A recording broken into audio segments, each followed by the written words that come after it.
أما بعد فأعوذ بالله من الشيطان الرجيم. بسم الله الرحمن الرحيم. قال الله تبارك وتعالى في القرآن المجيد والفرقان الحميد: وكلا وعد الله الحسنى.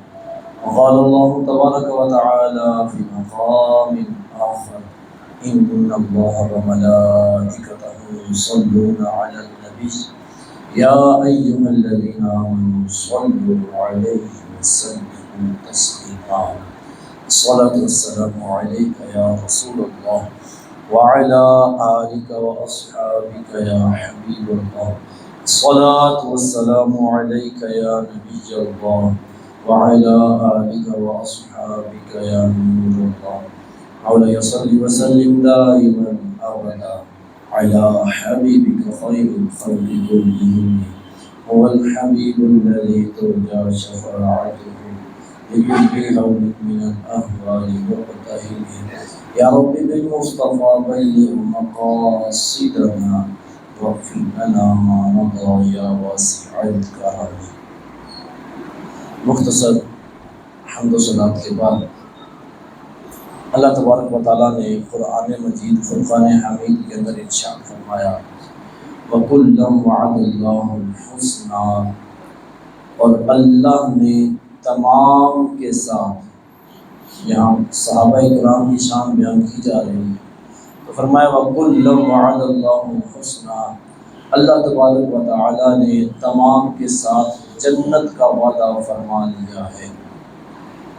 اللہ تبارک و تعالیٰ کا بڑا احسان ہے کہ رب تبارک و تعالیٰ نے حضور علیہ السلام کے جتنے صحابہ ہیں جنہوں نے بھی حضور کو ظاہری زندگی کے اندر اپنی حقیقی آنکھوں کے ساتھ اور ایمان کے ساتھ دیکھا، وہ صحابہ ہیں، اور جتنے صحابہ ہیں چاہے وہ اولین میں سے ہوں یا آخرین میں سے ہوں، پہلے ایمان لے کر آئے ہوں یا بعد میں لے کر آئے ہوں، چاہے کسی صحابی نے صرف حضور کا دیدار ہی کیا ہے، ایمان لے کر ہی آیا ہے اور بڑا تھوڑا وقت حضور کی بارگاہ میں اپنا خود دے سکا، لیکن اس کے باوجود وہ بھی اسی خوشخبری کے اندر داخل ہے کہ رب نے قرآن کے اندر ان کی شان بیان فرما دی اور فرمایا وَكُلًّا وَعَدَ اللَّهُ الْحُسْنَى، اللہ تبارک و تعالیٰ نے تمام کے ساتھ بھلائی کا ارادہ فرمایا، اللہ نے تمام کے ساتھ حسنہ کا وعدہ فرمایا۔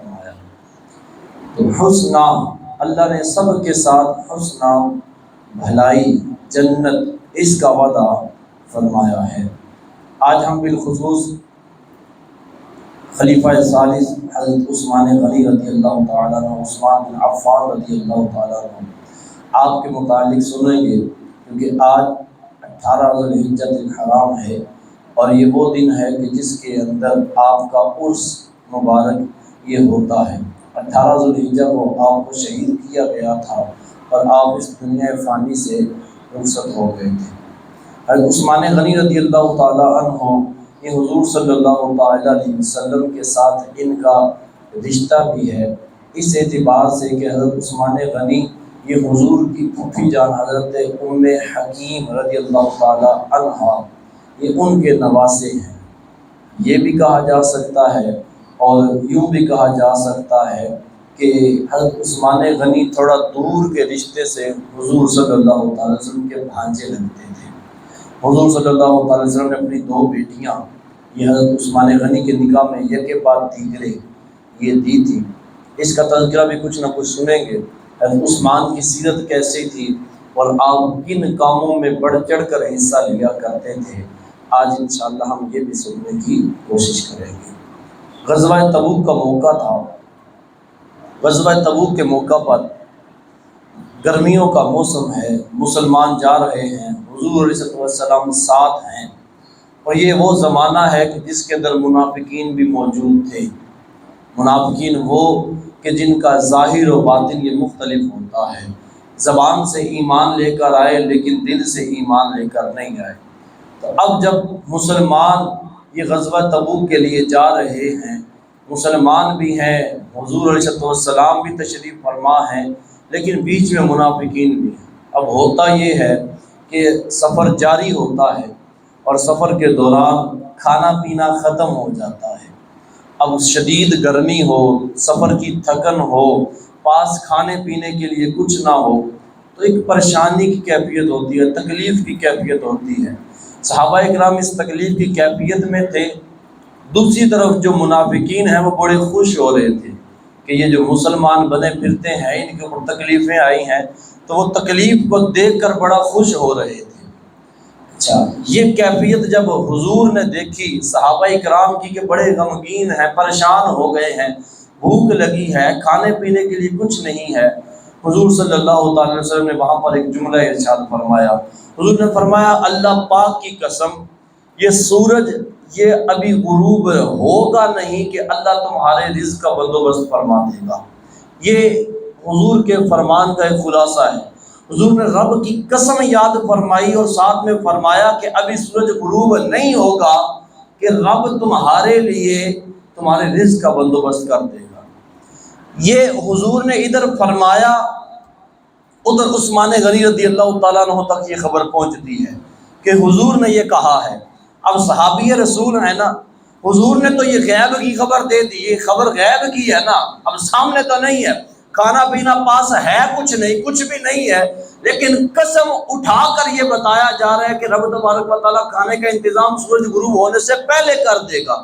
یہ خبر حضور دیتے ہیں، عثمان غنی کو پتہ چلتا ہے، آپ اسی وقت نکلتے ہیں وہاں سے اور دیکھنا شروع کر دیتے ہیں کہ کہیں سے میں کھانے کا انتظام کر دوں۔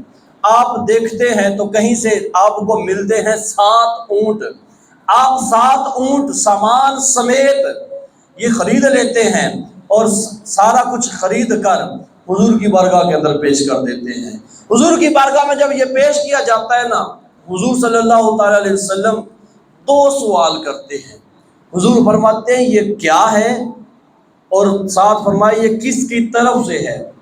صحابہ نے عرض کیا یا رسول اللہ صلی اللہ علیہ وسلم یہ تحفہ ہے اور عثمان غنی نے آپ کے لیے بھیجا ہے، عثمان غنی نے یہ خریدا ہے آپ کے لیے۔ حضور صلی اللہ تعالی وسلم نے جب یہ دیکھا نا کہ میرے عثمان نے مسلمانوں کی کیفیت کو دیکھ کر 7 اونٹ سامان سمیت خرید لیے ہیں، اس حدیث کو جو روایت کرنے والے راوی ہیں آپ فرماتے ہیں میں نے حضور کو دیکھا، آپ نے اپنے ہاتھوں کو اوپر اٹھا لیا، فرمایا اتنا اوپر اٹھایا کہ اپنے سر مبارک سے بھی ہاتھوں کو اوپر لے گئے، اور حضور نے عثمان غنی کے لیے ایسی دعا کی کہ حضور نے ایسی دعا کبھی کسی اور کے لیے نہیں کی۔ ایک روایت یہ ہے، اور ایک روایت کے اندر یہ آتا ہے کہ حضور نے وہاں پر جو دعا کی تھی وہ دعا تھی کیا؟ حضور نے دعا یہ کی کہ یا اللہ میں عثمان سے راضی ہوں، تو بھی عثمان سے راضی ہو جا۔ حضور نے یہ دعا کی۔ اور حضرت ابو سعید خدری رضی اللہ تعالیٰ عنہ آپ بھی روایت فرماتے ہیں، آپ فرماتے ہیں حضور نے یہ جو دعا کی عثمان غنی کے لیے، ایسا نہیں کہ حضور نے ایک مرتبہ صرف یہ دعا کی ہو، یہ واقعہ پیش آیا نا، حضور نے ہاتھ اٹھا لیے۔ حضرت ابو سعید خدری فرماتے ہیں میں نے دیکھا حضور ساری رات ہاتھ اٹھا کے عثمان غنی کے لیے دعائیں کرتے رہے۔ یہ حضرت عثمان غنی کی شان تھی، ساری رات حضور نے ہاتھ اٹھائے اور دعا کیا تھی، یا اللہ میں عثمان سے راضی ہوں، تو بھی عثمان سے راضی ہو جا۔ حضور کی رضا یہ کوئی چھوٹی چیز نہیں ہے، ہم اس کو ہلکا لے لینا کہ عام سی چیز ہے۔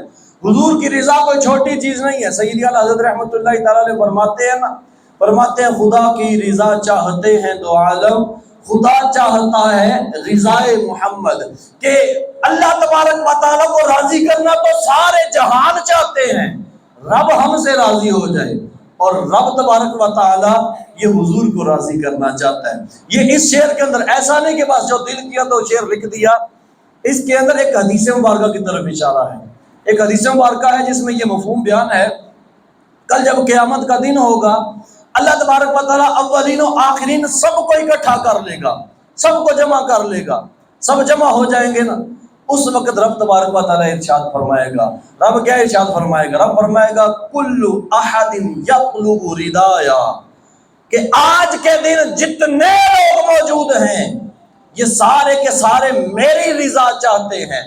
حضور سے بات ہو رہی ہے، رب تبارک و تعالیٰ کیا فرمائے گا؟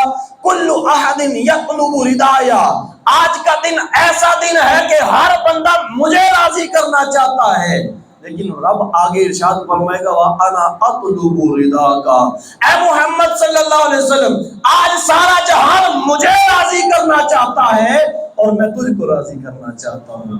تو حضور کی رضا یہ کوئی عام بات نہیں۔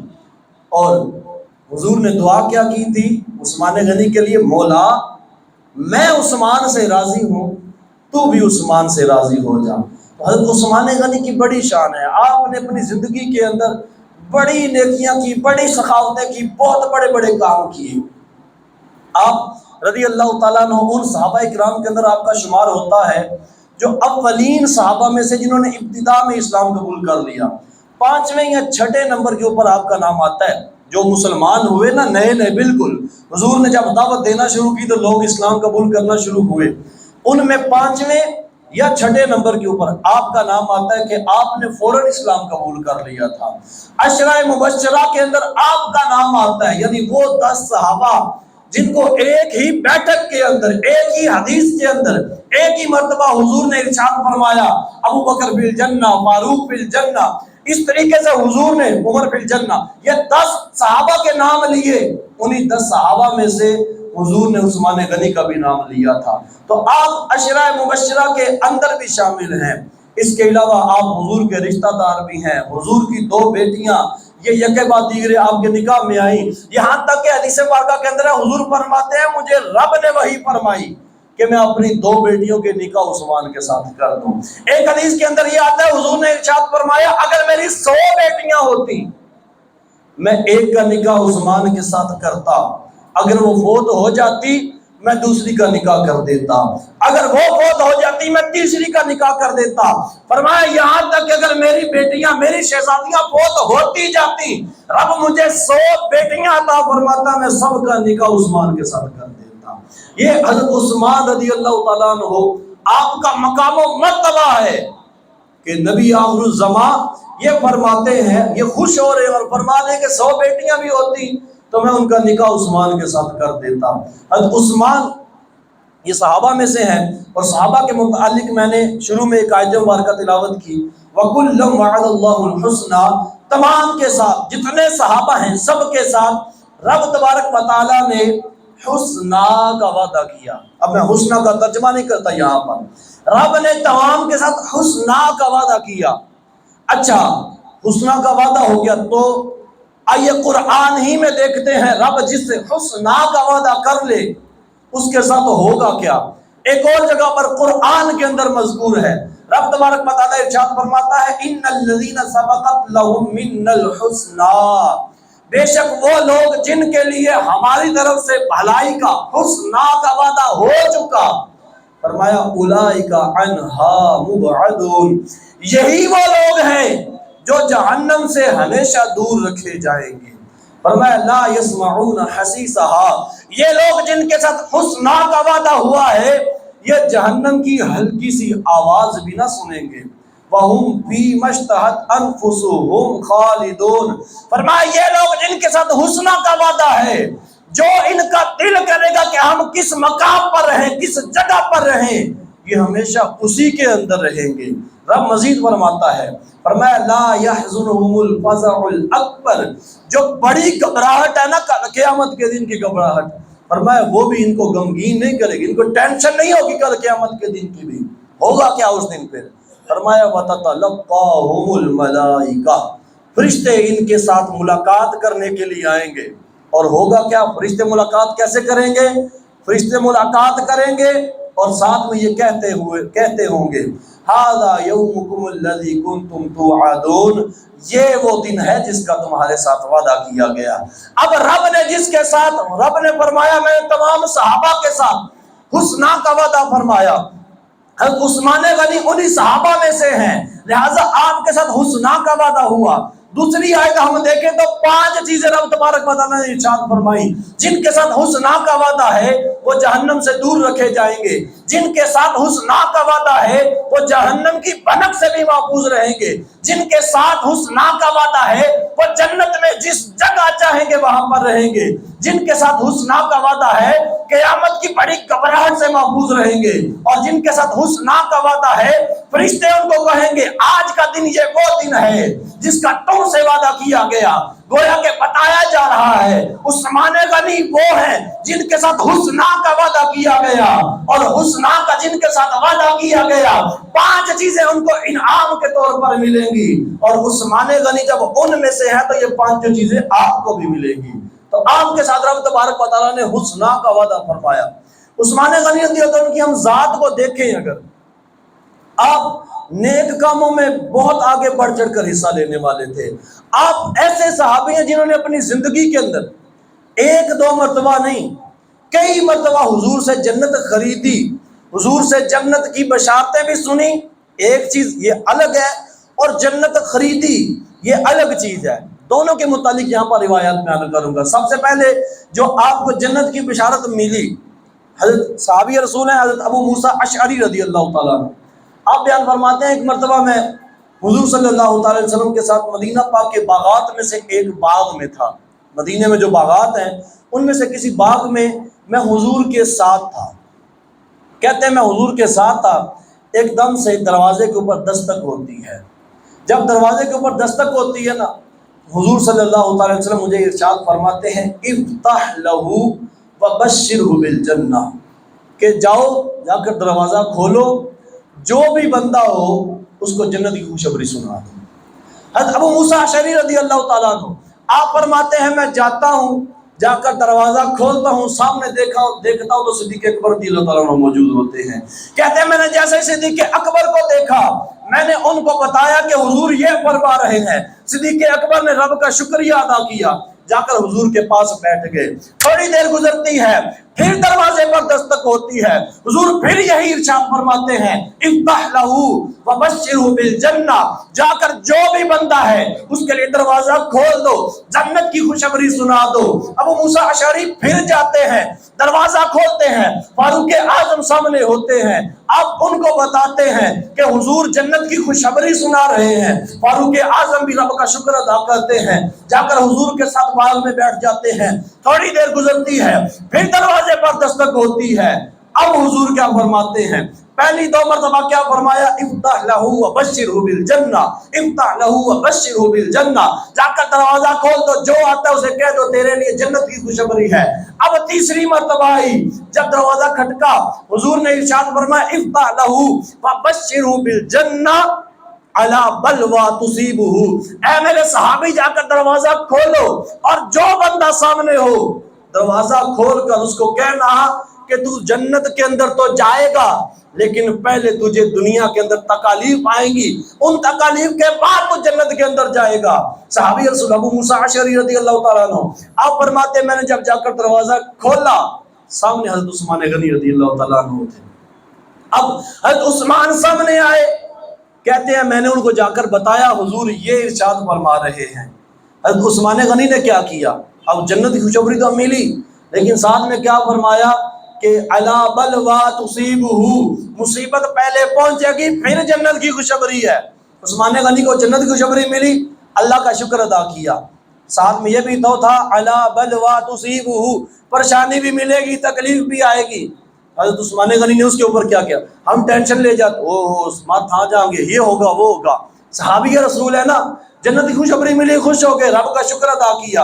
اور جب پتہ چلا کہ تکلیف بھی آئے گی، صرف 2 الفاظ کہا اللہ المستعان، اللہ تبارک و تعالی مددگار ہے، رب مدد کرنے والا ہے۔ تکلیف آئے گی نا، رب مدد کرنے والا ہے، اذیت آئے گی نا، رب مدد کرنے والا ہے، پریشانی آئے گی نا، رب مدد کرنے والا ہے۔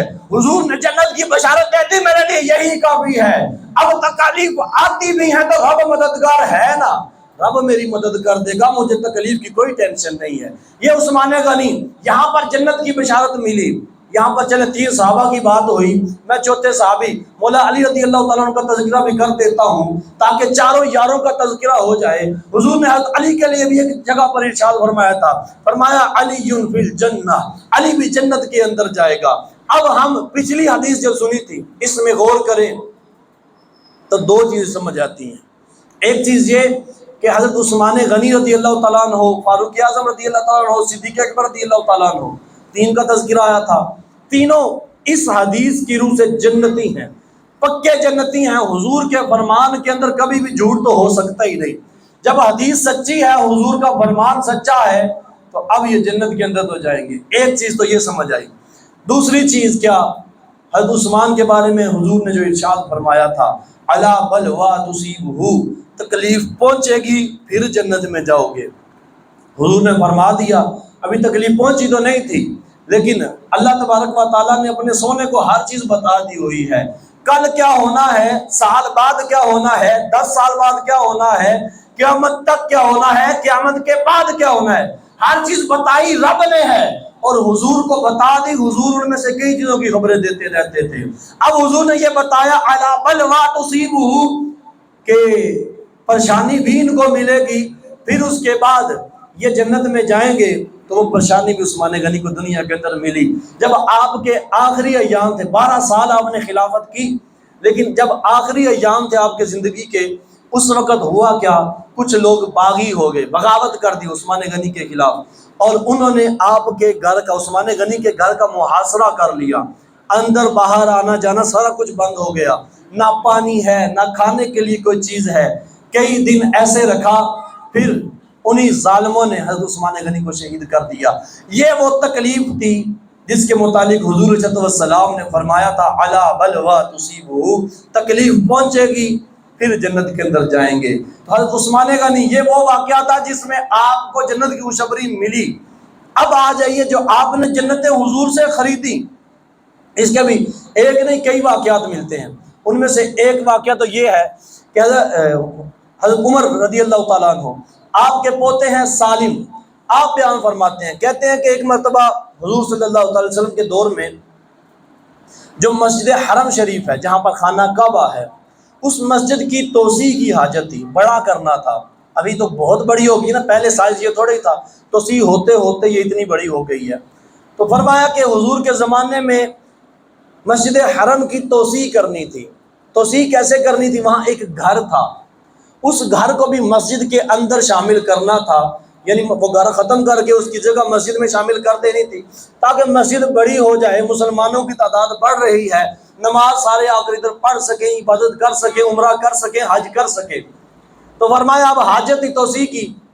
حضور صلی اللہ تعالیٰ علیہ وسلم نے وہ جو مکان کا مالک تھا اس کو کہا کہ تو مجھے گھر دے دے، میں تجھے جنت کے اندر گھر کا ضمانت دیتا ہوں، کہ تو مجھے دنیا کا گھر دے دے، میں جنتی گھر کی ضمانت تجھ کو دے دیتا ہوں۔ اب ان کو سمجھ میں نہیں آئی، وہ بندہ جو بھی تھا، انہوں نے انکار کر دیا، کہا نہیں میں گھر نہیں دوں گا۔ عثمان غنی رضی اللہ عنہ کو بات پہنچی کہ حضور نے فرمایا ہے یہ گھر دے دو، جنت میں گھر کی ضمانت میں دیتا ہوں۔ آپ فٹافٹ پہنچ گئے اس گھر کے مالک کے پاس، اس کو جا کر سمجھایا، بجھایا، منایا، نہیں مان رہا، کہتا نہ جی نہ، میں تو دینا ہی نہیں۔ آپ نے کہا تو ریٹ لگا۔ اس نے ریٹ لگانا شروع کیا۔ آپ نے اس سے 10,000 دینار، 10,000 سونے کے سکے یہ اس کو دیے، گھر کا ریٹ لگایا، 10,000 سونے کے سکے دے کر گھر خریدا، بھاگتے ہوئے آگے حضور کی بارگاہ میں عرض کیا، یا رسول اللہ صلی اللہ علیہ وسلم، میں نے سنا ہے کہ آپ نے اس گھر کے متعلق یہ فرمایا تھا کہ یہ گھر دے دو، جنتی گھر کی ضمانت میں دیتا ہوں۔ یا رسول اللہ اب وہ گھر میرا ہو گیا ہے، کیا میرے لیے بھی ضمانت ہے؟ حضور نے فرمایا ہاں تیرے لیے بھی ضمانت ہے۔ عثمان غنی رضی اللہ عنہ نے عرض کیا، یا رسول اللہ میرا وہ گھر وہ مسجد حرم کے لیے وقف ہو چکا ہے۔ آپ نے وہ اپنا گھر وہ مسجد کے لیے دے دیا۔ ایسے ہی ایک مرتبہ مسجد نبوی کی توسیع کی حاجت پڑی، ساتھ ہی پلاٹ تھا وہ بھی نہیں مل رہا تھا، عثمان غنی رضی اللہ تعالیٰ عنہ وہاں پر بھی آگے آئے، آپ نے خریدا اور مسجد نبوی کے اندر شامل کر دیا۔ یہاں پر بھی جنت کی خوشخبری لے لی۔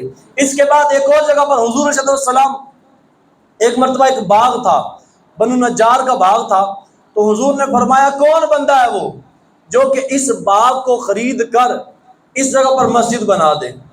اب حضور صلی اللہ علیہ وسلم نے یہ ارشاد فرمایا، عثمان غنی یہاں پر بھی پہل کر گئے، آپ نے جلدی جلدی اس باغ کو خریدا، وہاں پر مسجد تعمیر کر دی۔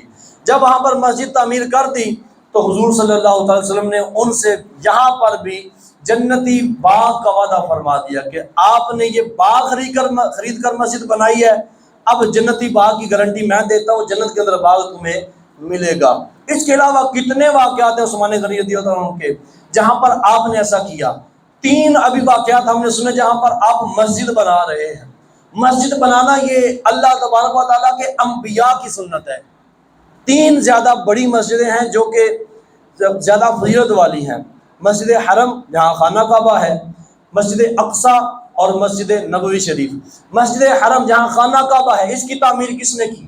اول تعمیر حضرت آدم علیہ السلام نے، پھر طوفان نوح آیا، اس کے بعد تعمیر ابراہیم علیہ السلام نے۔ اچھا، بیت المقدس شریف، مسجد اقصی جسے ہم کہتے ہیں، بیت المقدس شریف کی جو تعمیر شروع کی تھی حضرت یعقوب علیہ السلام نے، بعد میں تعمیر مکمل کس نے کی؟ حضرت سلیمان علیہ السلام نے۔ مسجد نبوی کی طرف آ جائیں، اس کی تعمیر کس نے کی؟